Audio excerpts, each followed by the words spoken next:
Sí, solo estamos 25, doctor, en reunión. Falta un 25, sí. compañero. Falta uno, ¿no? 26, ya. Entonces empezamos nomás. Lo vemos ahora, ¿ya? A ver, vamos a empezar un ratito, por favor. Antes de... Gris, ¿me escuchas? Gris, Sí, doctor. ya. Bueno, chicos, ¿me escuchan todos? Muy buenas noches. Buenas noches, doctor, sí lo escuchamos. Buenas noches, doctor. Ok, muchas gracias. Vamos a empezar entonces. Esta va a ser, de acuerdo al programa que tenemos, esta sería ya la última clase, pero estoy viendo acá el sílabus y nos faltaría una clase, la que es diagnósticos ginecológicos por imágenes, biopsias y citología, más hormonas, ¿ya? Entonces solo vamos a hacer en una sola clase. Vamos a tener, porque ya creo que ya se completa esta fase del curso, Cris, o hasta cuándo tenemos tiempo. Gris. Sí, doctor, esta semana más es. Ya, entonces vamos a tener que hacer esta clase entre el fin de semana, ya entre sábado y domingo. Así lo haremos virtual, por favor, ¿ya? Para completarlo. Ya, ¿Parece? ya, doctor. Correcto. Entonces vamos, por favor, con tus... Ayúdame con la presentación. Ya, gracias. He querido, de cierta manera, completar esta parte de la semiología ginecológica con uno de los problemas muy serios que tenemos los médicos. Y esto no solamente es un tema con ustedes como médicos en formación, sino es un problema ya, yo me atrevería a decir endémico, porque muy poca gente se ha enterado que los médicos tenemos que conocer eh, prácticamente toda la anatomía de una mujer, porque de eso se trata. Los médicos lo que estamos buscando es entender todo el funcionamiento de la mujer, especialmente en la etapa obstétrica. Entonces, la pelvimetría, seguro que ustedes ya lo han tocado o lo van a tocar después en el segundo curso, cuando ya se hable de obstetricia plenamente, pero yo me quería adelantar porque creo yo que si es que no entendemos la pelvimetría, no conocemos muy bien, vamos a tener serios problemas más adelante cuando desarrollemos el tema netamente obstétrico. Muy bien. La siguiente, por favor, Cris. Bueno, estos son los temas que vamos a tratar, ¿ya? Vamos a definir, vamos a ver cómo es la pelvis ósea y la pelvis blanda, cómo es la clasificación de acuerdo a Cadwell y Molloy. Y además vamos a ver una pelvimetría y finalmente lo que ya habíamos conversado un poquito, los planos de Hodge, ¿ya? Esto ya adelantándonos, como les decía, el tema netamente obstétrico. La siguiente. ¿Cómo definimos? ¿Eh? Esta definición de pelvis, desde el punto de vista funcional, está relacionado a el canal del parto, ¿no? Que es un conducto osteomúsculo esquelético y ligamentario que forma la pelvis materna, ya lo habíamos comentado también, y a través de él es un túnel o es un tubo cilíndrico que tiene un acodamiento, ¿no? Y es por donde normalmente el feto va a discurrir durante su nacimiento. La siguiente.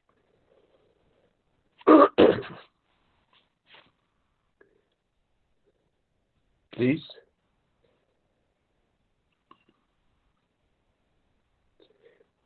Gris, por favor.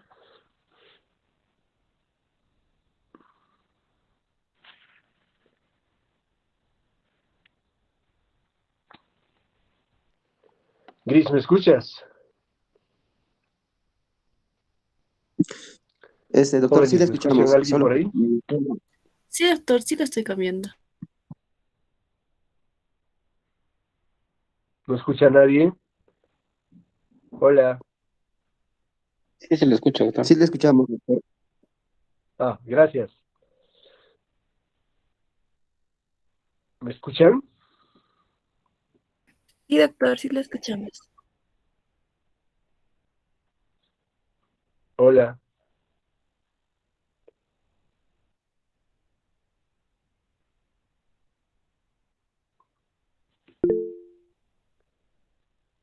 Hola.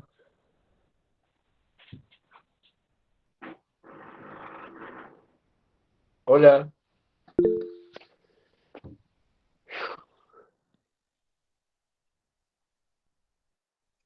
Me escuchan ahora, ¿verdad?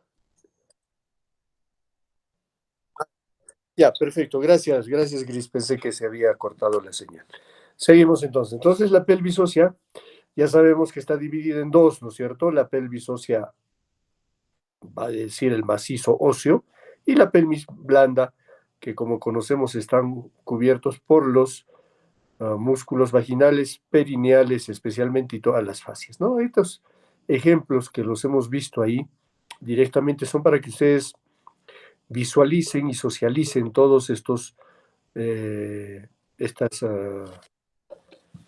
está entrando una llamada, estoy con el teléfono, disculpen un segundo, no me corten.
Disculpen, ingresó una llamada urgente, así que tuve que cortar, disculpen. Entonces decíamos, la forma de la pelvis ya la conocemos, ¿no? Compuesta por qué estructuras. La siguiente, por favor, Gris. Aquí está entonces un poquito más para ver cuáles son las pelvis falsas y cuál es la pelvis mayor y la pelvis menor, o la verdadera que es la pelvis menor, ¿no? Cómo se divide, miren, este esquema es muy ilustrativo, ¿ya? Podemos ver todas las estructuras anatómicas para poder diferenciar de la verdadera de la falsa, ¿no? La siguiente. Esta es una de las clasificaciones muy clásicas, ¿ya? Clásicas, antiguas y vigentes, para que vean ustedes que difícilmente la arquitectura de la pelvis femenina va a cambiar, ¿no? A no ser que con el tema evolutivo de acá algunos años la pelvis ya no sea del todo ginecoide y tenga algún otro contexto o otra forma de, de crecimiento, vamos a decir, de las pelvis, ¿no? Entonces, por ello creo que es importante que ustedes conozcan básicamente cuál es la pelvis ginecoide, cuál es la androide, miren la forma como tiene, ¿no? La forma exclusivamente del tubo, que vamos a decir, para recepcionar al feto en el trayecto del parto, ¿no? Y miren las equidistancias, ¿no? Hacia el lado que están esas imágenes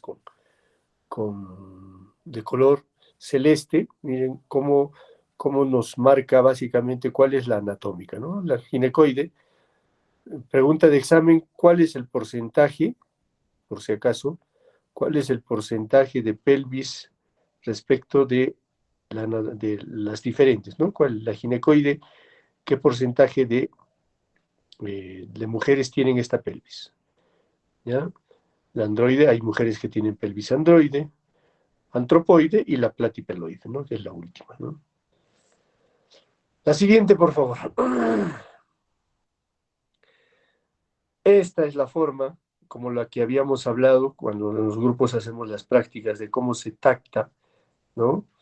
La visualización, o mejor dicho, el tocar ¿no? Cuando vamos a ver si es que tenemos alguna dificultad a nivel del promontorio, por ejemplo. Miren ustedes este tacto. Obviamente ya lo que ya sabemos son los conjugados que habíamos hablado en la última clase, ¿no?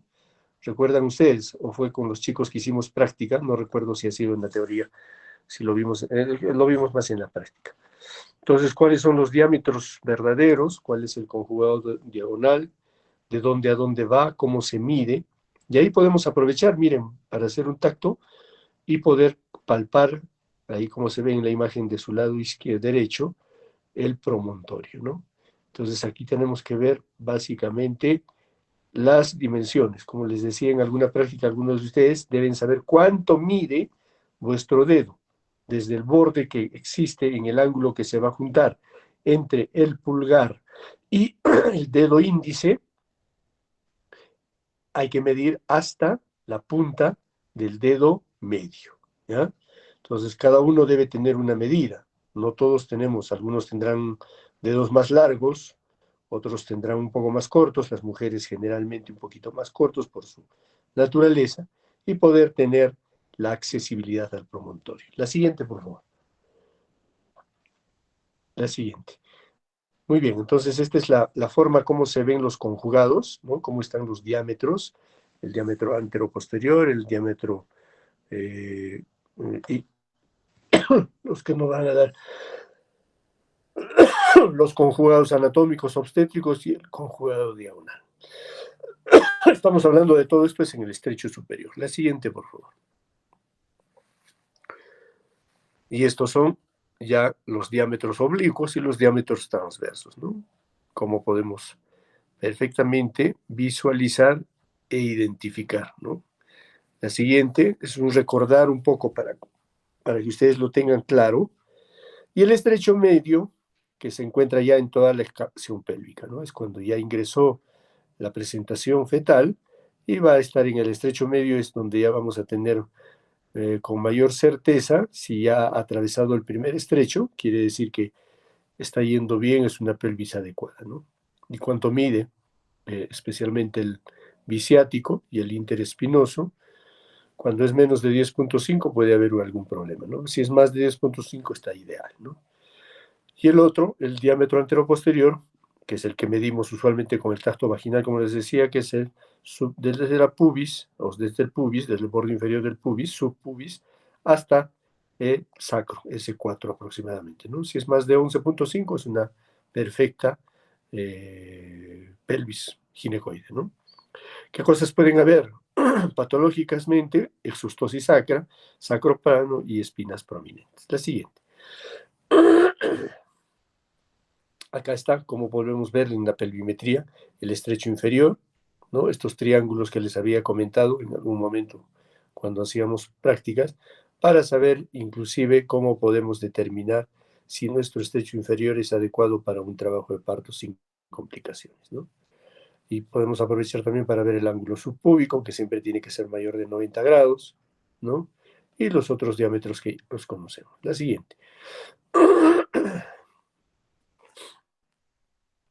Esto es una regla muy importante, la regla de Toms, cómo evalúa la posibilidad de un bebé, si es que va a nacer por una pelvis adecuada o no, ¿no? Y cómo hay que medirla, ¿no? Esta también es una excelente imagen, esto es una constante.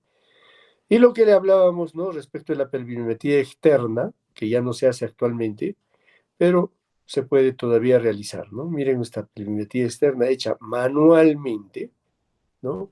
Esto es un moldeado de Schelling que se puede medir externamente el ángulo subpúbico colocando, miren cómo se colocan los pulgares sobre las ramas isquiopubianas, y cuando esto es mayor o igual de 90 hasta 110 grados, quiere decir que es una pelvis adecuada, ¿no? Entonces eso también se puede medir.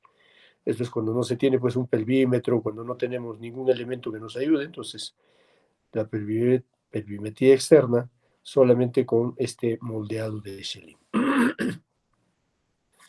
La siguiente.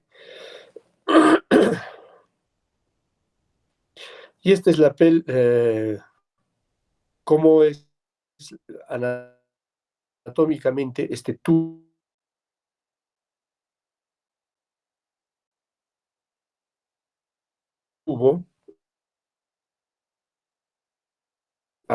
¿ya?